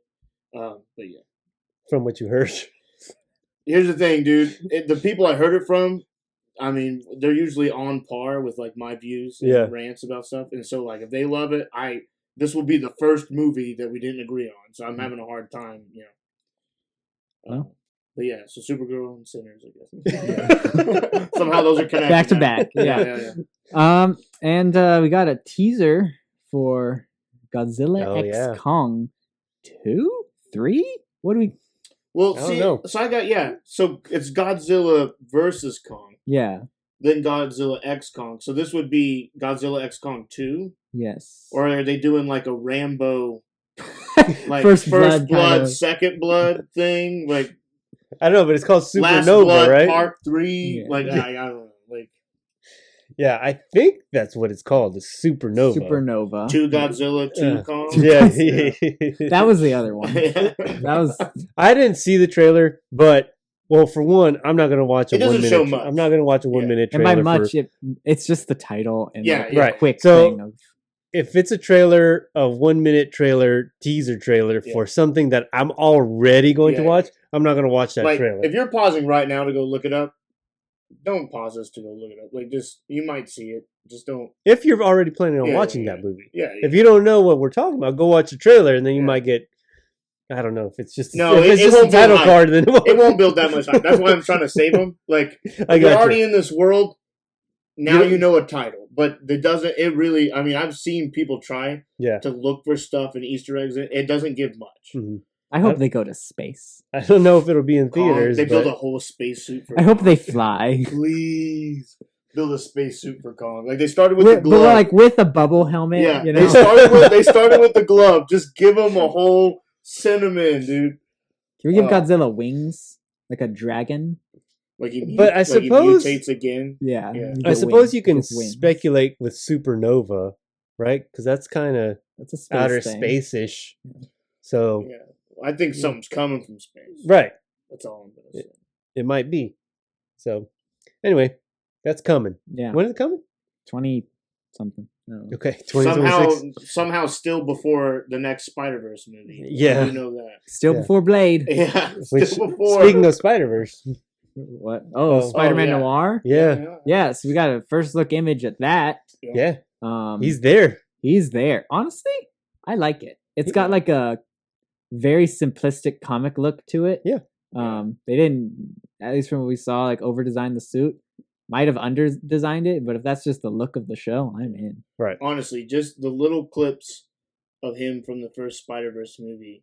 That was enough. If they keep that same feel for the whole world, like how he talks, he's like, "Do you ever just let matches burn down to your fingertips?" So just to feel something. He's like, "I like to fist fight Nazis and drink egg creams." Like if the whole show is that, and it almost has like a Incredibles feel, like with music, everything. Yeah. And on top of that, it's black and white. Where I go, the wind follows. Yeah, like if all those things, if it's a mix of all those things, this may be like really fun. And it's got to be, right? Because that's what people liked about that. Yeah, Spider-Man is what he was doing. Yeah. So if they change that for the show, like that's where they mess up already. Start connecting it with the Sony stuff. Yeah. Madam Web's gonna show up. Yeah. Like, I need to bring I'm building a team to go back and find baby Spider-Man. All right. Well, you want to talk about Star Wars and finish this up? All right, we'll finish up with Star Wars. Who wants to start? You want me to start this off?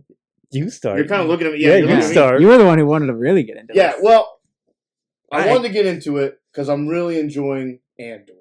And Andor's not done up to this point. It finishes tomorrow. It finishes tomorrow. As of recording. By the time this comes out, the world's going to be talking about it. Right. World's going to be done talking. You heard it first here, guys. But also later. But no, as a Star Wars fan, right now it's been really great. Mm-hmm. This was a really good Star Wars celebration year. I've been watching all the stuff in Japan. A lot of fun news for future projects, stuff that's happening right now. Some trailers, good trailer footage.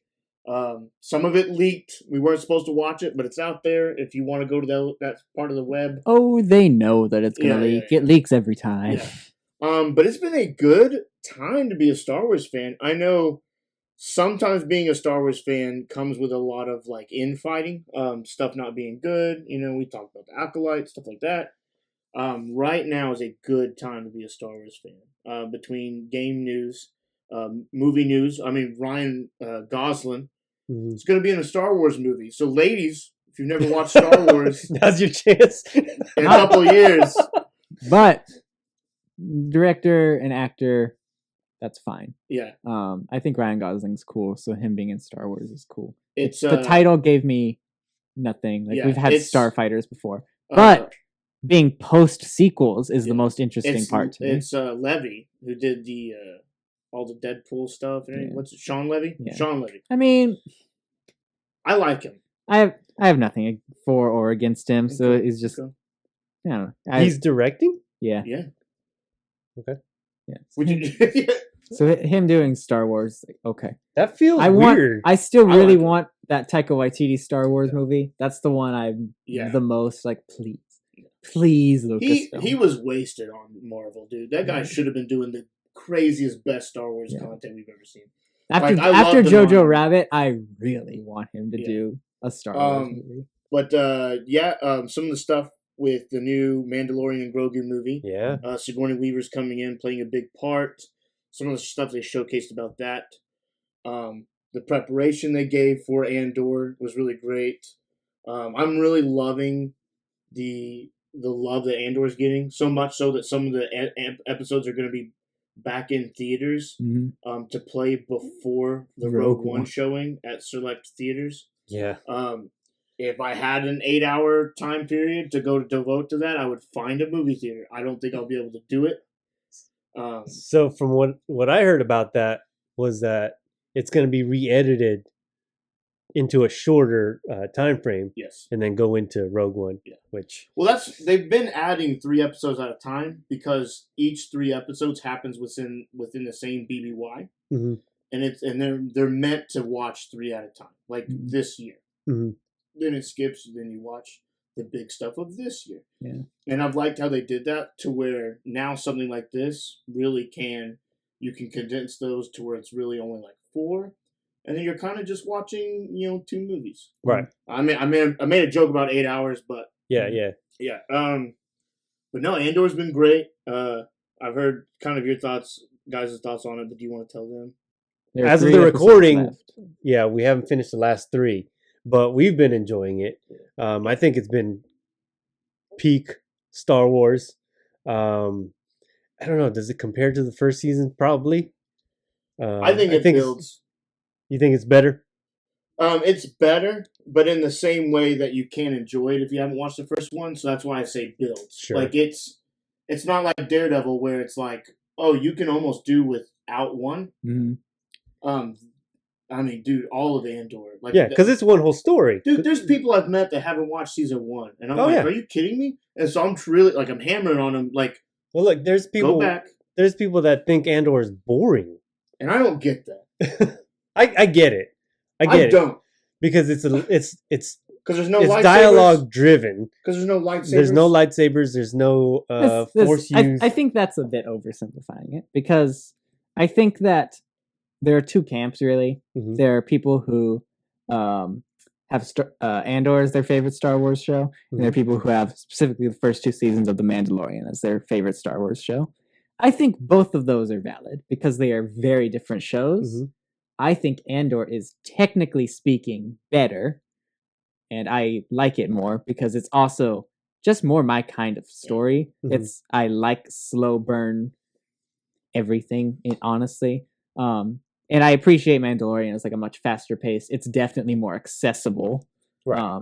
And so I can get that if you're not super into a long form thing, being more into like The Mandalorian or something. But, I can understand thinking it's boring because the first 3 episodes specifically are the worst ones. But I don't know, man. I just really love it. Oh, yeah.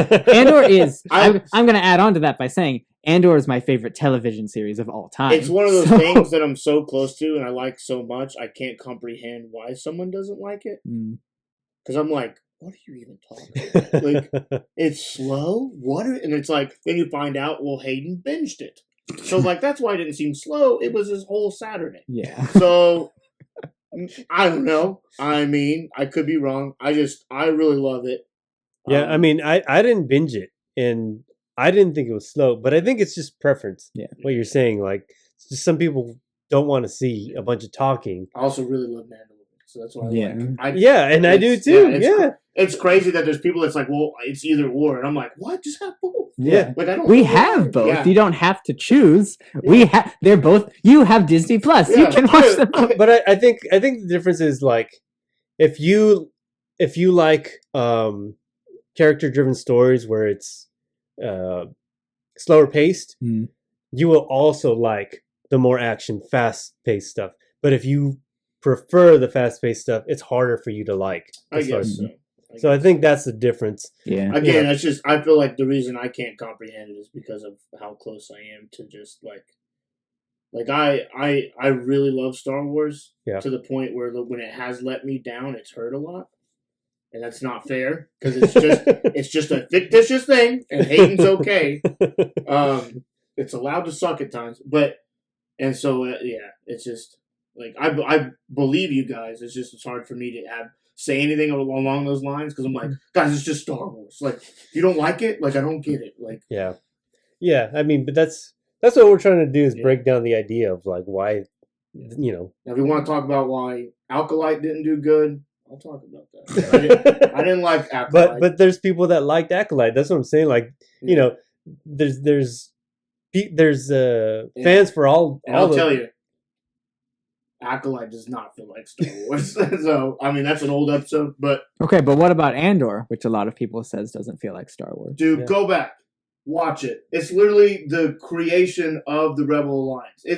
It is live-action Star Wars Rebels from a different perspective. You're watching people who... They don't want to be a part of this rebellion because it's cool. They want to be a part of this rebellion because they need it. They have nothing else. This is win or lose for them. And we see that in Rogue One. It's the Suicide Squad of Star Wars. It's win or lose for them.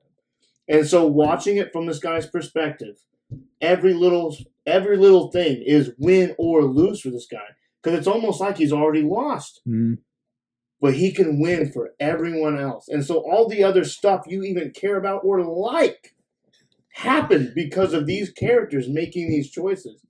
And so for me, it's like the first origin thing I've cared about, right?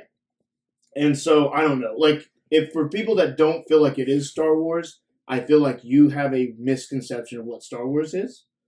And we can go get coffee together and really break that down.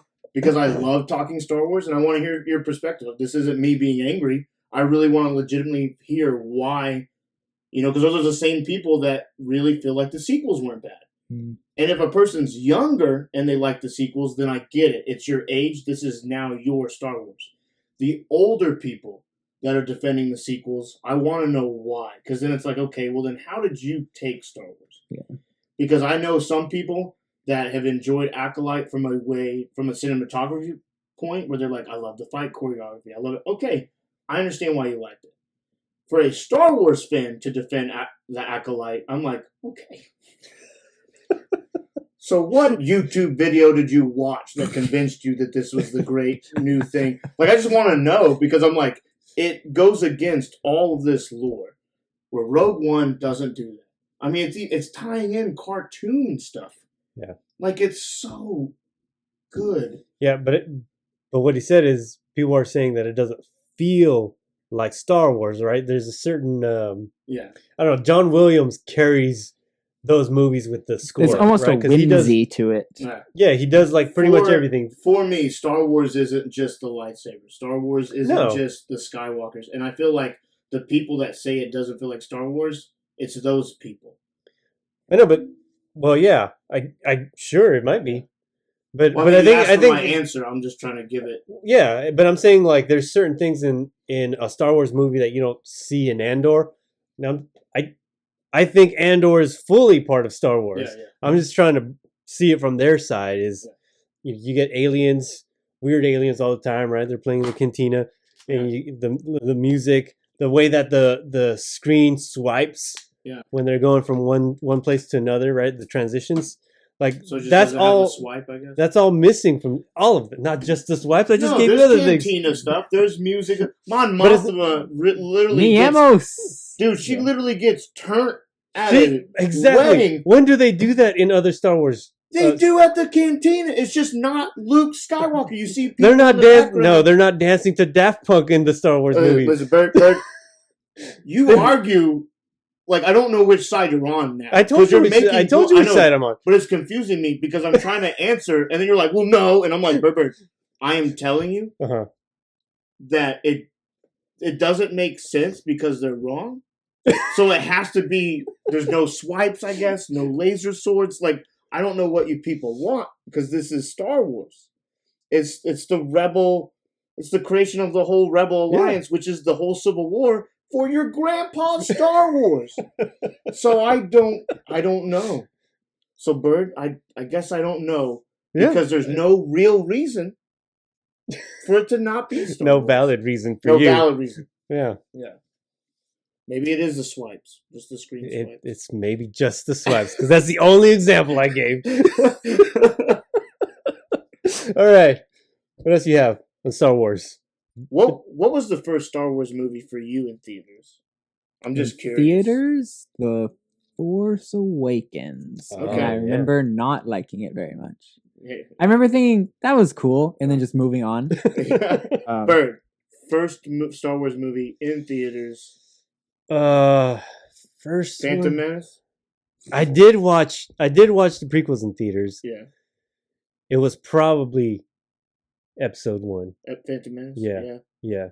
I wasn't quite old enough to where I could like go to the movies, right? Mm-hmm. And so, yeah. So. And I don't even know if I watched 2 and 3 in theaters. Might have just been that first. It might have just been the first one, and then when Force Awakens came out, I was like, "Ooh, I want to watch that." Yeah. And I did like it. It was a slow process for me too, because when did the New Hope come out? Was it 80s or was it 70s? 70s. Like late 70s. Yeah. 78 or something like that. So obviously I wasn't even born at that time. I didn't watch those movies till later, which I really didn't even like Luke Skywalker. Yeah. I thought he was a brat. Yeah. I thought he was annoying. You were a Han Solo fan right out of the gate. Yeah, I did for Chewie. Yeah. Definitely more than Luke Skywalker. Yeah. And then, like I said, the one I remember watching was Phantom Menace. Yeah. And I remember when they were coming out, like it was a big deal, like, oh, Star Wars is back. It's back. And people were excited. The amount of times Star Wars has been back. Yeah. Yeah, now. Give it a couple But years. at that time, it was the first time it had been back. Yeah. So it was a big deal. I remember the billboards. They had all the collectible cups. Oh, dude. Taco Bell had some stuff, dude. I remember being a kid, like, we gotta go to Taco Bell. Because you get the cups and you get and everyone's like, we're letting this kid dictate what we eat. I'm like, guys, Star Wars back. Yeah. I remember the Dr. Pepper cans with the Star Wars characters on them. And, oh, gosh, dude. I was one of those kids. Yeah. If there was Star Wars on it, I'm like, I have to have that for school. And it's like, no, you don't. Well, so it was always bits and pieces. Yeah. So, like, from Phantom Menace, Darth Maul was dope. Like, he was the one that I was like, that guy's cool. Yeah. Obi-Wan, Qui-Gon Jinn was cool, too. But, like, it was all right movie. I don't remember when I watched the other ones, but there were always pieces of oh, that was cool. That's cool. Yeah. That I like that. And until, I started putting more things together, and then I was like, all right, cool. I like Star Wars. Cool. Yeah. You? Oh, I didn't have a choice, dude. Like, I was born into it. I'm no joke. With my family, there was 2 things that were pushed on me, not in a bad way, negatively pushed on me, but were pushed on me, which is you like OU football, and we like Star Wars. Mm-hmm. And I was blessed with having a mom that liked Star Wars, an uncle that liked Star Wars. Growing up in a Christian household, we were allowed to like Star Wars because the Force was God. Well, well, no, it was just Star Wars was clean. Okay. Except Slave Leia. So yeah, I was gonna say. Yeah, you're gonna love my story later. Oh my god, the Patreon. But I mean, Star Wars is very close to my heart. It's a big thing around Christmas time for me because. You watched the holiday special? No, just it's kind of weird, and again, this is me being transparent, I guess. I really loved Empire. So when the snow would go down, like first snow and stuff, and you're off at home, I'd be outside recreating Star Wars. I had the lightsabers. Cutting your dog open. To sleep in it. Yeah. No, we had horses, so I was like, I can get in a horse. I can fit in there. Everything was Star Wars. Everything I could get with Star Wars. I had all the figures. I had all the it was to the point where, I mean, there have been things in my life that I've put away for a while or paused. Star Wars has never been one of those things. Mm-hmm. It has always been around. Now it's something I share with my daughter, which is really great. I share it with my wife. If people, anytime they ask me about gift ideas, just give me something Star Wars. You're never going to go wrong with that. I love it. Everything about it. Even the stuff I don't like, I just ignore it. I'm not going to give up on Star Wars. Right. I don't watch that thing, and that's fine. That's not for me. It's for them. Right. And so, I mean, it's hard for me to think of the one time it started. I just remember believe it or not, this is going to blow your mind. The general store there used to have a video store connected onto it. And they maybe only had 100 VHSs. Weekly, Fridays, my mom we would go in there to rent movies for the weekend. I rotated between the 3 Star Wars movies that were out at the time. Mighty Ducks. Nice. And I think something Power else. Rangers. Ninja Turtles? Power Rangers. I mean, dude, and it was constant. Just borrowing these movies. If a relative had these movies, I'm borrowing. Like when my uncle started getting them, I'm borrowing. When Phantom Menace came out, I'm getting my hands on it. Clone Wars, okay. Like, it was just so cool. You know, Revenge of the Sith was the first one I got to watch in theaters, though. Which was crazy because it was the first PG-13 one. And I was definitely underage. Sorry, Mom and Dad. But I got into it. But yeah, it's just always been great. And so there's parts of it and facets of it that any person can relate with. You know, maybe you don't relate with the Luke and the Jedi and stuff. Maybe you are the Han, the cool guy that needs to help people out, not because it's going to help you. It's like they legitimately need you. Or they need, like, there's all these characters that you can relate with in different parts of it. And so the story that Andor is bringing to the table, I feel like is very much needed. And it's great. And these people that are on this project care so much about it that, you know, we kind of talked about it off camera. I am sad that this is the last season of Andor. It's cool that they're leading up to the movie, but there's no way to get more. But the selfish person in me is like, you couldn't have like broke, you know, because they keep time jumping a little bit. The selfish person in me, and again, I'm in the wrong. I know I am. Is you couldn't have added more stuff and just gave us like 2 or 3 more seasons, right. Like, you know, and no, Hayden, it's okay. Like, they're doing a good job. Like, just be happy with it. But no, Star Wars has always been very close to my heart. And now seeing my daughter be invested in it, you know, she's falling in love with Ahsoka and these characters, and it makes me happy that that's what she's connecting with. And I don't know, it's just great getting to hear people's characters that they connect with, you know. Unless it's the Acolyte and you don't want to hear it. I don't want to hear it, but I am so happy. I'm happy you have something, right? Just don't villainize me for not watching it, and I won't villainize you for watching it. Let's just, you know, that's fair. Yeah, it's like I've had people message me, be like, "Really?" And I'm like, "Listen, that just wasn't for me, and that's okay. Yeah, calm down." But I never watched The Acolyte, not a single episode. Yeah. Well, if you want to keep talking about this, you can find us on the socials at the Room Upstairs Podcast and let us know how much you love The Acolyte and how much you are making Hayden a villain. Or on the real, what got you into Star Wars? Your favorite movie, your favorite memory? Yeah, that's probably better. Let's do that. Don't try to openly fight with me. Yeah, don't try to openly fight with me. But yeah, like I mean, I'm wearing my Bad Batch shirt right now, which I love. Bad Batch was a good show. Dude, Bad Batch. But the first season, or when they were they were part of the Clone Wars. Yes. Yeah, that's when they were dope. You didn't like this? Their own show? I don't think so. I really liked it. I never finished it. I'll be entirely honest. Yeah. With you. So if you didn't finish it, I don't think I finished it. It's fine. I really loved it. There's a book coming out in September that really comes in. I love the Star Wars books.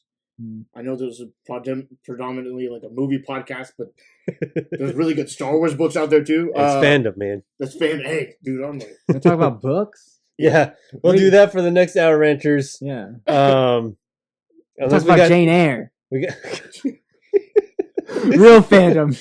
Yeah. Okay. Well, we have anything else we want to finish off with, or I got one thing. Okay. Real fast. Bring it home. All right. From Universal Pictures. Okay. We've got the official announcement. Live action Ninjago. Are you serious? It's in development. You're not messing with me? No. I didn't believe it when I saw it, but it's real. Lloyd coming to theaters. We're finally going to get a good Power Rangers movie. Are you guys cooking over there? I hope I don't know how live action is going to work, but don't think about it too much. Yeah, I mean, I look forward to the If we can get a live action Minecraft, give us Ninjago. Yeah. Please. Yeah.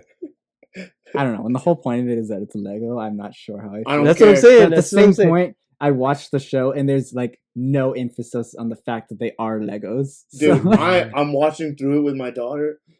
Dude, that show, it gets better as it progresses to the point where it's like, hey, you watching Ninjago? I'm not even embarrassed about it. Like, honestly, yeah, if they're going to make that live action, it's going to be so much cooler than Lego. So, like, because at its core, the story's amazing. Right. We're ending with that? That's really good news to end on. I didn't even know that. Guys, it's happening. There you go. Find us on the socials, like I said, The Room Upstairs. If you're on YouTube, like and subscribe, comment, and hang out with us. Yeah. We appreciate you guys listening and checking us out for the Hour Ranters. We'll be back hopefully next time with the Karate Kid battle. Keep the head hopefully Mephisto will be here. We'll make it happen. None can defend. If done right. If done right. If we have Joe. Yeah. None can defend. Yeah, this was our wax off episode. Next will be the wax on. Oh, we're gonna wax on. Okay. That's fandom for you. You said wax off. I was just backing it up, man.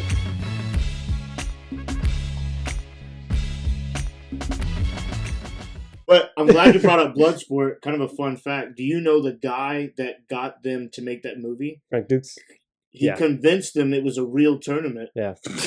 And then when they found out that it was not a real tournament, he was like, well, you should still do the movie and all this stuff. Like, that's so crazy to me. Well, like, he gave a whole thing of, like, he survived, like, 84 matches and knocked out everybody. He had the highest KO record and, like, the streak of winning, but it's a one-day tournament, which meant he would have fought like every 5 a billion people or whatever. Yeah. It's like, okay, that really didn't. But nobody did the math. Yeah, when they just like, hey, make it a script. Let's go. Yeah, they're like, that happened. He's like, yeah, it happened. Yeah. They're like, I got pictures, dude. And it's just him outside of places. Like it's just a noodle restaurant. He goes behind that restaurant. The fight happened. Yeah, and they're like, oh. Can we go see it? No. They moved it. Yeah. It's a secret. So you can't see it. He's cleaned up already. It's crazy when you find that out. Like, yeah, how many movies got made because it was like, guys, this happened, and then it's like, this didn't happen.